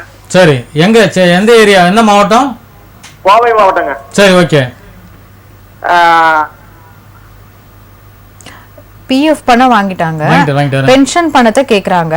ஆனா அது வந்து பென்ஷனா தான் உங்களுக்கு தருவோம் அப்படின்னு சொல்லிட்டு அந்த நிர்வாகத்துக்கு தனியார் நிறுவனத்துல பென்ஷன் ஸ்கீம் வந்திருக்கும். அது பிஎஃப் ஆபீஸ்ல சொன்னாங்க. பென்ஷன் எத்தனை ஐயா? பென்ஷன் பணம் வந்ததுன்னா நான் ஒரு ஏதோ சொந்தமா. லோகநாதன் சார் சொல்லுங்க. ஒரு நிமிஷம் சார் கேக்குறதுக்கு பதில். அது தனியார் நிறுவனத்துல பென்ஷன் ஸ்கீம் இருக்கா? புரியலீங்க. அந்த தனியார் நிறுவனத்துல சரிங்க பென்ஷன் ஸ்கீம் இருக்கான்னு கேக்குறேன் உங்களுக்கு. ஆமாங்க ஆமாங்க. எத்தனை வருஷம் ஒர்க் பண்ணா பென்ஷன் அதுல? 10 வருஷம் கம்ப்ளீட் ஆச்சுன்னா பென்ஷன் வரும் சார். இருக்கு, ஓகே. சரி, நான் 13 வருஷம் சர்வீஸ் பண்ணிருக்கேன். சரி. அது வந்து எனக்கு வந்து அந்த பென்ஷன் பணம் எனக்கு வேணுங்க ஐயா. பென்ஷன் பணம் மொத்தமா கேக்குறாரு சார். பட் அவங்க வந்து பென்ஷனா தான் உங்களுக்கு தருவோம். இல்ல, தர மாட்டாங்க ஐயா. எப்பவுமே வந்து அது உங்களுக்கு நீங்க எப்ப நீங்க அதுல நீங்க வேலையில ஆஃபர் லெட்டர் கொடுத்தாங்களோ சரிங்க அப்பயும் கையெழுத்து போட்டு வாங்கிருப்பாங்க. இல்ல அதுதான் சார் சொல்றேன். எனக்கு வந்து சொந்த தொழில தான் பண்ணிக்கலாம். ஐயா, நீங்க தொழில் தொடங்கணும் அப்படின்னா அரசாங்கத்து மூலமா ஏதாவது லோன் ஏதாவது தொடங்கணும்னா என்ன தொழில் தொடங்க போறீங்க? சொல்லுங்க சார். என்ன தொழில் தொடங்க போறீங்க? சார் நான் வந்து என்னோட தொழில் லாண்ட்ரி தொழில் சார். இப்போ என்ன பண்ணலாம்னா உங்களுக்கு அந்த அயர்ன் பாக்ஸ் வாங்குறதுக்கும் டேபிள் சேர் அந்த மேல அந்த ஃபிக்ஸ்டு டேபிள் வாங்குறதுக்கும் தேவைப்பட்டா அது எங்க விற்கிறாங்களோ அவங்ககிட்ட ஒரு கொட்டேஷன் வாங்கி சரிங்க நீங்க என்ன பண்ணணும்னா உங்களுக்கு எந்த பேங்க்ல அக்கௌண்ட் இருக்கு? சரிங்க எனக்கு இருக்கு கனரா பேங்க்ல இருக்கு. அந்த கனரா பேங்க்ல நீங்க என்ன பண்ணுங்க, உங்க ஒரு லெட்டர் மட்டும் போடுங்க. இந்த மாதிரி கொட்டேஷன் வாங்கி கொட்டேஷன் நீங்க இணைச்சு, ஐயா நான் வந்து இந்திய நாட்டு பிரஜை, 18 வயசுக்கு மேல ஆச்சு, வயசு இவ்வளவு வயசு ஆயிடுச்சு, 50 வயசுக்கு மேல எவ்வளவு ஆச்சு, நான் வந்து சுயமா தொழில் தொடங்க விரும்புறேன். என்னை சுத்தி இந்த இடத்துல ஒரு 5000 பேர் இருக்காங்க. என்னோட வியாபாரம் வந்து நான் இந்த மாதிரி லாண்ட்ரி பண்ணனா எனக்கு நல்ல காசு வரும். அதனால எனக்கு கொட்டேஷன் நினைச்சிருக்கேன். இதுக்கு எனக்கு முத்ரா லோன், பாரத பிரதமரின் முத்ரா லோன் திட்டத்தின் மூலமாக எனக்கு உதவி செய்ய மாதிரி கேட்டு சொன்னீங்கன்னா உங்களுக்கு என்ன கொட்டேஷன் அமௌண்ட் வச்சிருக்கீங்களோ அந்த அமௌண்ட்டுக்கு அந்த கம்பெனிக்காரங்க அவங்க பே பண்ணி உங்களுக்கு பொருளை கொடுத்துருவாங்க. பொருளை கொடுத்தாலும் நீங்க வாங்கி அதெல்லாம் நீங்க அந்த டூல்ஸ் யூஸ் பண்ணிக்கலாம். மாசம் மாசம் அப்புறம் இஎம்ஐ ஒரு 2 வருஷம் 3 வருஷம் 5 வருஷம் கட்டிக்கலாம். இன்னைக்கு இந்த முத்ரா லோன் வந்து முன்னாடி 10 லட்சம் தான் இருந்தது, சிஷு தருண் கிஷோர்னு. இன்னைக்கு வந்து அது 20 வருஷத்துக்கு இழுத்துட்டாங்க. ஆனா நீங்க சொல்ற பென்ஷன்றது என்ன காரணம்னா வாழ்நாள்ல ஓய்வு பெற்ற காலத்துல உங்களுக்கு உதவணுன்ற நோக்கத்தோட தான் அந்த திட்டம் கொடுத்துருக்காங்க. அப்படி அந்த திட்டத்தை வந்து உங்களுக்கு எந்த சௌகரியமோ அதை செஞ்சதுக்காக அந்த மாதிரி கிடையாது. அப்ப அந்த பென்ஷனோட திட்டமே அது கொள்ளப்படி ஆயிடும். இது பாலிசியை தவிர்க்கிற மாதிரி ஆயிடும். அதனால அதை கொடுக்க மாட்டாங்க, அதை கேட்க வேண்டாம். இந்த மாதிரி முத்ரா லோனை நீங்க வந்து கேட்டு அதை வந்து வாயில கேட்காதீங்க. போய் பேங்க்ல போய் கேட்டீங்கன்னா இல்லங்க முடியாதுங்க அப்படின்றத 90% பேங்க் மேனேஜர் கொடுக்குறதா புகார். பதிவு தபால எழுதி அதை பதிவு தபால் அனுப்புங்க. அவரோட போன் பண்ணாரு, ஏங்க உங்க வீடு பக்கத்துல இருக்குது, நீங்க நேரம் வந்து கேட்கலாமேன்னு கேட்பாங்க. என் வீடு பக்கத்துல இருக்குது, நேரம் வந்து ஃப்ரீயா காசு கேட்டா கொடுப்பீங்களா, செலவு நிதி கொடுப்பீங்களா கேட்குறீங்களா? அந்த மாதிரி வந்து நடைமுறைக்கு நான் வந்து கொடுத்துட்டேன். இதாங்க என் பதிவு. இதுக்கு வந்து பதில் அனுப்புங்க. தருவேன் தரமாட்டேன் அனுப்புங்க. அப்படி தருவேன்ட்டாருன்னா ஓகே, தரமாட்டேன்ட்டாருன்னா யார் இல்ல ஷூரிட்டி கொடுங்க, கேரண்டி கொடுங்க, அதெல்லாம் கேட்க தேவையில்லை. இல்ல முத்ரா லோன் திட்டம்னு நெட்ல போட்டு படிங்க, வரும். அதுக்கான பலன்கள் வரும், அதுக்கு என்ன ப்ரொசீஜர் வரும், வழிமுறை வரும். அப்படி தரமாட்டேன்ட்டாருன்னா பேங்கிங் ஒம்பட்ஸ்மேன் அப்படின்னு அதாவது வங்கி தீர்வாணையம் இருக்குது. பேங்கிங் ஒம்பட்ஸ்மேன் ஹெட் ஆபீஸ் போட்டீங்கன்னா அட்ரஸ் வந்துடும். அந்த அட்ரஸ் ஒரு புகார் எழுதி இவங்க கனரா பேங்கோட மேனேஜிங் டைரக்டர் முதல்ல புகார் எழுதி கீழே காப்பிட்டும் பேங்கிங் ஒம்பட்ஸ்மேன் வங்கி தீர்வாணத்துக்கு போட்டு ஆர்பிஐ போட்டு நீங்க பிரைம் மினிஸ்டர் ஆபீஸ்க்கு அனுப்பிச்சிட்டீங்கன்னா அதையும் பதிவு தகவல் அனுப்பிச்சீங்கன்னா உங்க வீடு தேடி வந்து தெரியாம உங்களை அழகு வச்சுட்டு இருந்தாங்க உங்க அமௌண்ட்னு சொல்லி உங்களுக்கு அந்த அமௌண்ட் அங்க யாருக்கு கொடுத்துட்டு உங்களுக்கு அந்த வேலை செய்வாங்க. இது ஒரு தொழில் திறமை இருக்கவங்க எல்லாருமே இதை யூஸ் பண்ணிக்கோங்க. முத்ரா லோன் திட்டம் ஒரு நல்ல வரப்பிரசாதம். ஓகே சார், நன்றி சார். நன்றி, வணக்கம். நன்றிங்க ஐயா. லோகநாதன் சார், நீங்க வந்து உங்களுக்கு இன்னும் தெளிவா புரியணும் அப்படின்னு சொன்னீங்கன்னா யூடியூப்ல போயிட்டு இந்த வீடியோவை ஃபுல்லா பாருங்க. சார் சொன்னது உங்களுக்கு எல்லாமே தெளிவா புரியும். திரு மணிகங்காதரன் சார், இந்த டாஸ்மாக் பத்தி பேசும்போது இந்த போதைப் பொருளினுடைய பயன்பாடும் அதிகரிச்சது இருக்கு இல்லையா? அதுலயும் சென்னை சுற்று வட்டாரத்துல வந்து இந்த ஆவடி, தாம்பரம், இந்த துறைப்பாக்கம் இந்த சைட்ல எல்லாம் வந்து ரொம்ப அதிகமான போதைப் பொருள் வந்து நிலவுது. ஸோ இதனால வந்து மாணவர்கள் முதல் பெரியவர்கள் வரை எல்லாருமே பாதிக்கப்படுறாங்க. டெய்லியும் வந்து 2 பேர் கைது, 4 பேர் கைது, இத்தனை கிலோ நாங்க பிடிச்சோம் அப்படின்னு சொன்னாலுமே இது பரவலா புற்றீசல் மாதிரி வந்துட்டே இருக்கு. இதுக்கான சொல்யூஷன் இப்போ டாஸ்மாகை தாண்டி இப்போ வந்து கஞ்சா, அபின், மெத்தமெட்டைன் ஒரு பொருள் வந்திருக்கு.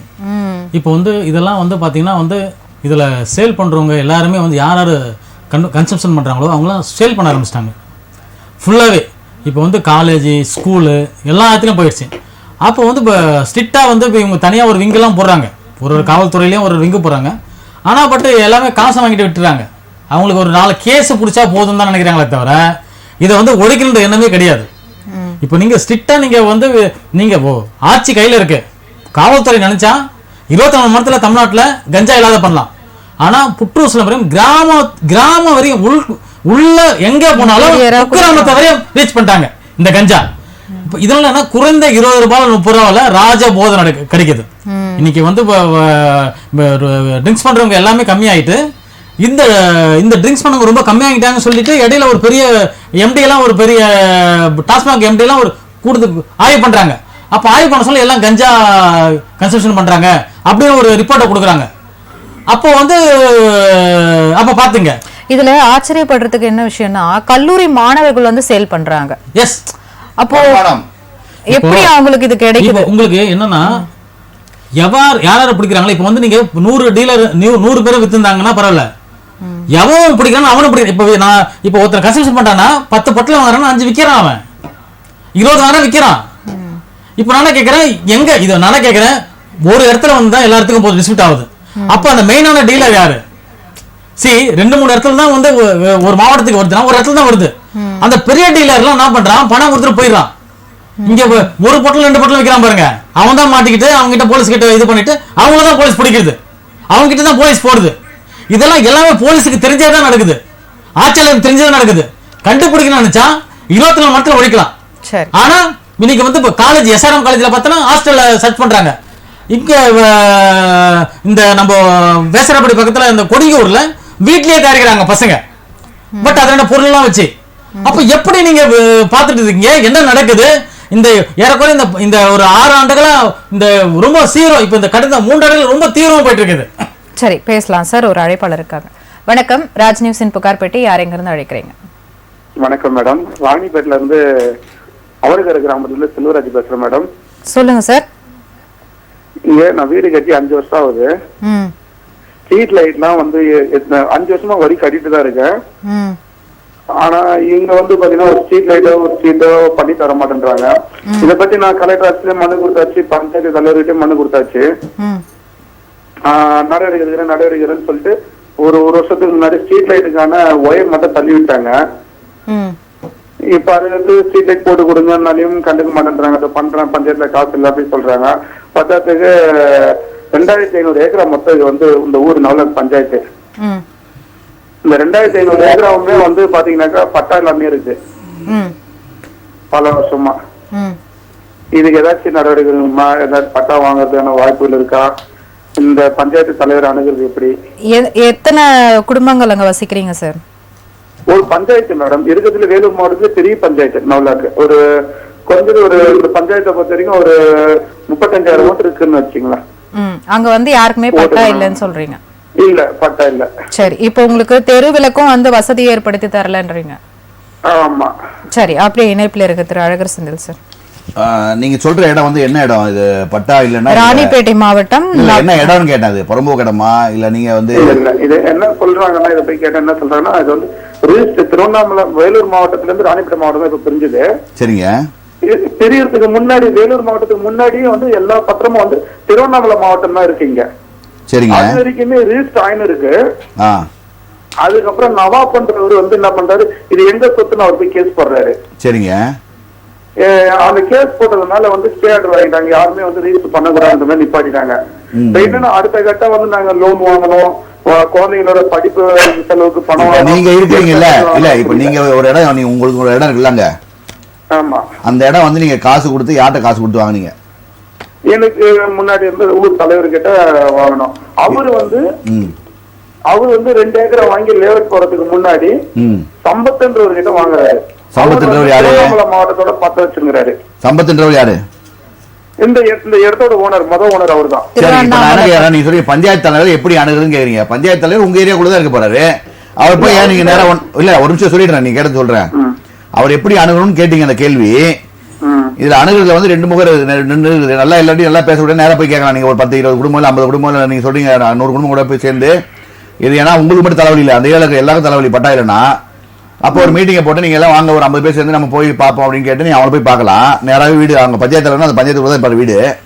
அப்படி இல்லைன்னா நீங்க எல்லாத்தையும் நீங்க கம்ப்ளைண்ட் மனு வாங்கி இந்த மாதிரி இருக்குது ஆல்ரெடி போட்டோம், கலெக்டர்கிட்ட போட்டிருக்கோம், கலெக்டர் இந்த பதில் சொல்ல, அதனால எனக்கு வந்து அரசு கவனத்துக்கு கொண்டு போறதுக்காக கவனிப்பு ஆர்ப்பாட்டம் நாங்கள் செய்ய போறோம். 100 குடும்பம் சேர்ந்து இல்ல 200 குடும்பம் சேர்ந்து இதுக்கு அனுமதி அளிக்க மாதிரி கேட்டு தாழ்மையில கேட்டு சொல்லிட்டு டிஜிபி ஒரு லெட்டர் அனுப்புங்க, அதை பதித்தபால் அனுப்புங்க. அரசுக்கு கவனிப்பு ஆர்ப்பாட்டம் தான், அரசுக்கு எதிராக போறது இல்ல. அரசு நாளைக்கு போட்டு கவனிப்பு ஆர்ப்பாட்டம் பண்ணா கலெக்டர் கிட்ட கொடுத்தும் கலெக்டர் கண்டுக்காம இருக்க கண்டுகொள்ளாத கலெக்டர்கள் சொல்லி ஒரு புக்கே போடலாம் போகுது, நிறைய இடத்துல அது மாதிரி பண்ணலாம் போகுது. அப்ப அதெல்லாம் என்னன்னா மக்கள் வந்து மனு கொடுத்தாங்கன்னா கண்டுக்கலன்னா அதுக்கு என்ன அர்த்தம்? அப்ப ஒன் சைடா போறாங்களான்ற கேள்வி வந்துடும். அதெல்லாம் நாங்க சொல்லி பார்த்தோம், மனு கொடுத்தோம், நடக்கல. நீங்க அதுக்கு முன்னாடி ஒரு வாட்டி கலெக்டர் போட்டுருங்கன்னா கலெக்டரும் போடுங்க, டிஜிபின்னு போட்டு கீழே காப்பி டு கலெக்டர் போட்டு காப்பி டு சிறப்பு என்ன முதல்வரின் முகவரி திட்டம் சிறப்பு அதிகாரி முதல்வரின் முகவரி திட்டம் போட்டு ஐயா நாங்கள் தொடர்ந்து இந்த மாதிரி இந்த குடும்பம் வசிக்கிறோம், தெரு விளக்கு இல்ல, பட்டா கொடுக்கல, இவங்க யாராவது ஒருத்தருக்காக சப்போர்ட் பண்ணி காலி பண்ணுங்க, இப்படி பண்றாங்களான்னு தெரியல, இத்தனை வருஷம் இருந்திருக்கோம், பட்டா கொடுக்க மாட்டாங்க, பதில் சொல்ல மாட்டாங்க, கலெக்டரும் கவனம் இருக்காங்க. அதனால அரசு இந்த மாதிரி கொண்டு செல்வதற்காக கவனிப்பு ஆர்ப்பாட்டம் அந்த ராணிப்பேட்டை மாவட்ட ஆட்சியர் ஆபீஸ் வாசல்ல நாங்க இருக்கிறதுக்கு எங்களுக்கு அனுமதி அளிக்க மாதிரி கேட்டுக்கிறேன். ஏன்னா அனுமதி அளிச்சு போனீங்கன்னா யாரையும் அரெஸ்ட் பண்ண மாட்டாங்க. அனுமதி அளிக்க மாதிரி கேட்டுக்கிறேன் சொல்லிட்டு நீங்க வாங்க, நீங்க டேட்டா போட்டு லெட்டர் அனுப்பிச்சாலே ஏன்பா இது மாதிரி போகுது அப்படின்னு அவங்க பதிலாக சொல்லுவாங்க. அட்லீஸ்ட் உங்களுக்கு அனுமதி கொடுக்க மாட்டாங்க. சார் இப்போ ஃபர்ஸ்ட் இப்ப 10 வருஷம் வந்து ஏடிஎம்கே ஆட்சியிருந்தாங்க இல்லையா, அதுக்கு முன்னாடி வந்து டிஎம்கே இருந்தாங்க. சரிங்க. டிஎம்கே இருக்கிறப்ப வந்து பாத்தீங்கன்னாக்கா சட்டத்துறை அமைச்சரா வந்து துரைமுருகன் சார் வந்தாரு. சரிங்க. அவரு நம்ம ஊர் திருவிழாவுக்கு சொல்றாரு, மேடையில பேசுறாரு, நான் சட்டத்துறை அமைச்சரா இருக்க சொல்ல இந்த ஒரு 2500 ஏக்கர் இருக்கிற கிராம மக்களுக்கு என்னால பட்டா வாங்கி தர முடியல, ரொம்ப வருத்தமா இருக்கு. சோ இது வந்து மேல் லெவலுக்கு இந்த நம்ம கலெக்டர் லெவல்ல போறதை விட சிஎம் லெவலுக்கு வந்து இந்த விஷயம் வந்து அவங்களுக்கே தெரியுது. சார் நான் என்ன சொல்றேன் சொல்லுங்க, எல்லாருக்கும் ஒரு விஷயம் சொல்லுங்க, எல்லாருக்குமே எல்லா விஷயமும் தெரியாமலாம் இல்ல. ஆனா அது எப்ப பொதுவெளியில வருதோ அப்பதான் அதுக்கான ஒரு விடை கிடைக்கும். நீங்க லெட்டர் எழுதும் போது அதே அமைச்சர் துறைமுருகன் எழுதுங்க, ஐயா நீங்க சொன்னீங்க நான் ஏன்னா எந்த திமுக கிடையாது, அதிமுக கிடையாது, நான் பிஜேபி காங்கிரஸ் கிடையாது, நான் பொதுமக்கள், அவ்வளவுதான். நான் வந்து அரசியல் பேச விரும்பல. இல்ல நான் என்ன சொல்றேன்னா துரைமுருகன் ஐயா அவர்களுக்கு ஒரு லெட்டர், அவங்க இந்த லெட்டர் எழுதும்போது அவங்களுக்கு சேர்த்து எழுது, ஐயா நீங்கள் வந்து குறிப்பிட்டு கீழே போடுங்க, நீங்கள் சட்டத்துறை அமைச்சராக செய்து கொடுப்பேன்னு சொன்னீங்க, இன்னைக்கு நீங்க ஹெல்ப் பண்ண நல்லா இருக்கும் அப்படின்னா அவர்கிட்ட ஒரு உதவி கேளுங்க. அதனால அவருக்கும் போய் நாலேஜ் போட்டோம், அவரும் முதல்வர்கிட்ட பேசுவார், கண்டிப்பா நடக்கும். சரிங்களா? இதை பதிவு தபால போடுங்க, யார்ட்டையும் போன்ல பேச வேணாம், போய் நிக்க வேணாம், யார்ட்டையும் டைம் வேஸ்ட் பண்ண வேணாம், எல்லாரும் பதிவு 4 பேர் தான். டிஜிபிக்கு லெட்டர் எழுதுறீங்க, மாவட்ட ஆட்சியர், ஏன்னா அரசிற்கு கவனஈர்ப்பு ஆர்ப்பாட்டம் தெரிவிப்பதற்காக கவனஈர்ப்பு ஆர்ப்பாட்டம் நடத்த அனுமதி தர மாதிரி கேட்டுக்கொள்கிறோம். அனுமதி தான் கேட்குறீங்க, ஆர்ப்பாட்டம் பண்ண சொல்ல. கேட்கும் போதே அவங்க புரிஞ்சுப்பாங்க. அப்ப அவங்க கூப்பிட்டு கேட்பாங்க, டிஜிபி போட்டு கீழே copy to collector, Ranipet collector, copy to special officer முதல்வரின் முகவரி திட்டம், காப்பி டு மினிஸ்டர் துரைமுருகன் அவர்கள் அப்படின்னு போட்டு எல்லாருக்கும் பதிவு தகவல் அனுப்புங்க. புரியுதா? சரிங்க சார். நன்றி. நன்றிங்க இணைப்பு வந்ததுக்கு. தொடர்ந்து நிகழ்ச்சியை பாருங்க சார். இப்ப இந்த போதைப் பொருள் கன்சப்ஷன் எடுத்துக்கிறவங்க வந்து அவங்களால பாதிப்பு அப்படின்னு இருந்தா போதும், அதை விட்டுட்டு அவங்களால பல பேருக்கும் பாதிப்பு.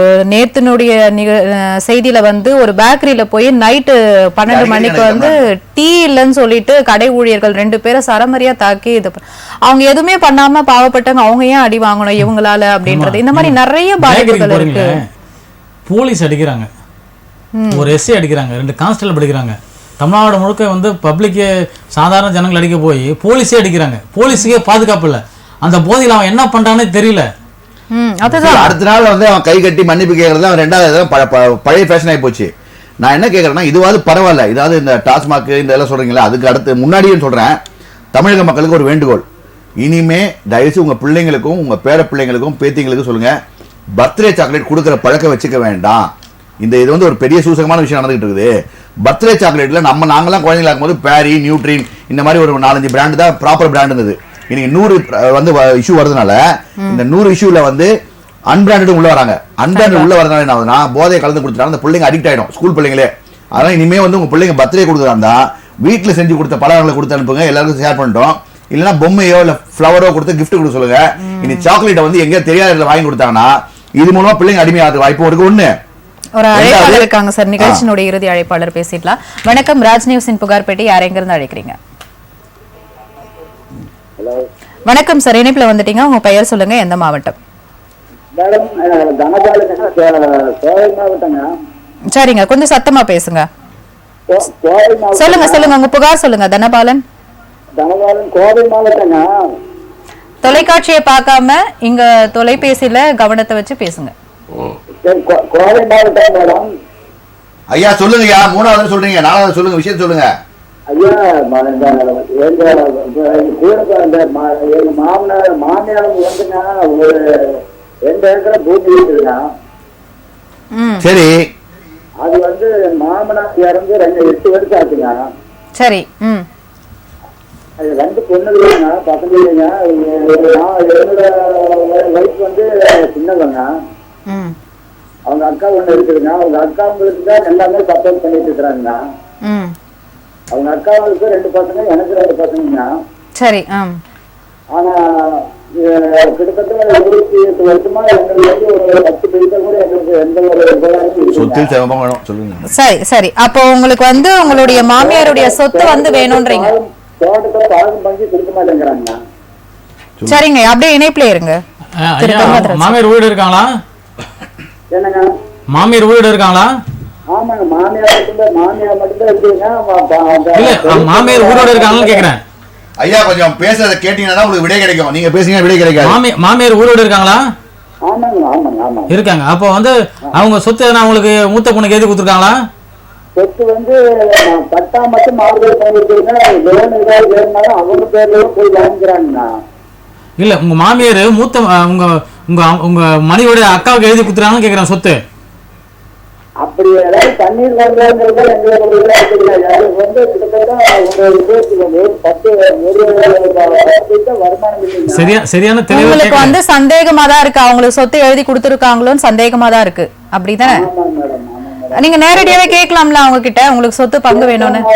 இன்னும் 2 வருஷம் போய்தான் செஞ்சு கொடுக்குறேன், இன்னும் 2 வருஷம் போய் செஞ்சு கொடுக்குறேன்னு ஒரு 4 வருஷமா சொல்லிட்டு இருக்காங்க. ஆனா அந்த மாதிரி எதுவுமே செஞ்சு கொடுக்க மாட்டேங்கிறாங்கண்ணா. இப்ப அந்த ஐயா, இந்த மாமியாரோட சொத்து வந்து மூதாதையர் சொத்து, அவங்க சம்பாதிச்ச சொத்தா சார்? இல்லைங்க சார், சொத்து வந்து மாமனாரும் அப்பாவுதுங்க. அப்பாவது. ஓகே, அப்ப உங்களுக்கு கண்டிப்பா ஷேர் உண்டு சார். அப்ப எழுதுனா, நான் சொல்றது கேட்டுங்க, அப்படி எழுதுனா கூட செல்லாது, சரிங்களா? அப்படிங்களா? சரி சரி சரி, அவ்வளவு, அது உங்களுக்கு ஷேர் உண்டு, சரியா? இப்போ நாங்க போய் ஏதாவது பண்ணிக்கிற மாதிரி. இப்போ மாமியார் ஐயா ஒரே நிமிஷம், மாமனார் பேர்ல சொத்து இருக்கா இல்ல மாமியார் பேர்ல டிரான்ஸ்ஃபர் ஆயிருக்கா? இல்லைங்கம்மா, நாங்க இந்த மாமனார் இறந்ததுக்கு அப்புறம் 3 பேர் பேர்ல பட்டா மாறுதல் பண்ணிட்டு வந்துட்டேங்க. அப்ப உங்க மனைவி பேர்லயும் பட்டா இருக்குல்ல? ஆமா, 3 பேர் பேர்ல இருக்கு. அப்ப நீங்க போங்க, அப்ப நீங்க தைரியமா போய் அந்த இடத்துல போலாம். பட்டா வந்துச்சு அப்புறம் தான் உங்களுக்கு என்ன தயக்கம் அதுக்கப்புறம்? ஓஹோ, சரி சரி, நீங்க அந்த இடத்துக்கு போங்க. நீங்க 3 பேரும் சரிசமமா பிரிக்கலாம் அந்த சொத்தை. அதான் சார், அவங்க என்ன பண்றாங்க, மாமியாரே வந்து பெரிய பொண்ணுக்கு லோன் எல்லாம் வாங்கி கொடுக்குது, எல்லாமே பண்ணுதுன்னா அவங்களுடைய ஒரு ஷேர் வேணா தரலாம், மாமியாருடைய ஒரு ஷேர் வருதுல, ஆமா அது வேணா தரலாம தர, உங்க மனைவிக்குன்னு ஒரு ஷேர் வரும், மொத்தம் 3 ஷேர் வரும் அதுல. ஓ சரி சரி சரிங்க, அவ்வளவுதான். நன்றி நன்றிங்க ஐயா, நன்றி இணைப்புல வந்தமைக்கு. நிகழ்ச்சியினுடைய நிறைவு பகுதிக்கு வந்துட்டோம் சார். இவ்வளவு நேரம் நேயர்களுடைய கேள்விகளுக்கும் என்னுடைய கேள்விகளுக்கும் ரொம்ப அழகாவும் தெளிவாகவும் பதில் சொன்னீங்க. நன்றி சார். நன்றி. நேயர்களே, காலம் காலமாக மாறவே மாறாத ஆனால் மாற்றப்பட வேண்டிய பிரச்சனைகளை இந்த புகார் பெட்டி தீர்த்து வைக்கும். மீண்டும் சந்திப்போம். நன்றி, வணக்கம்.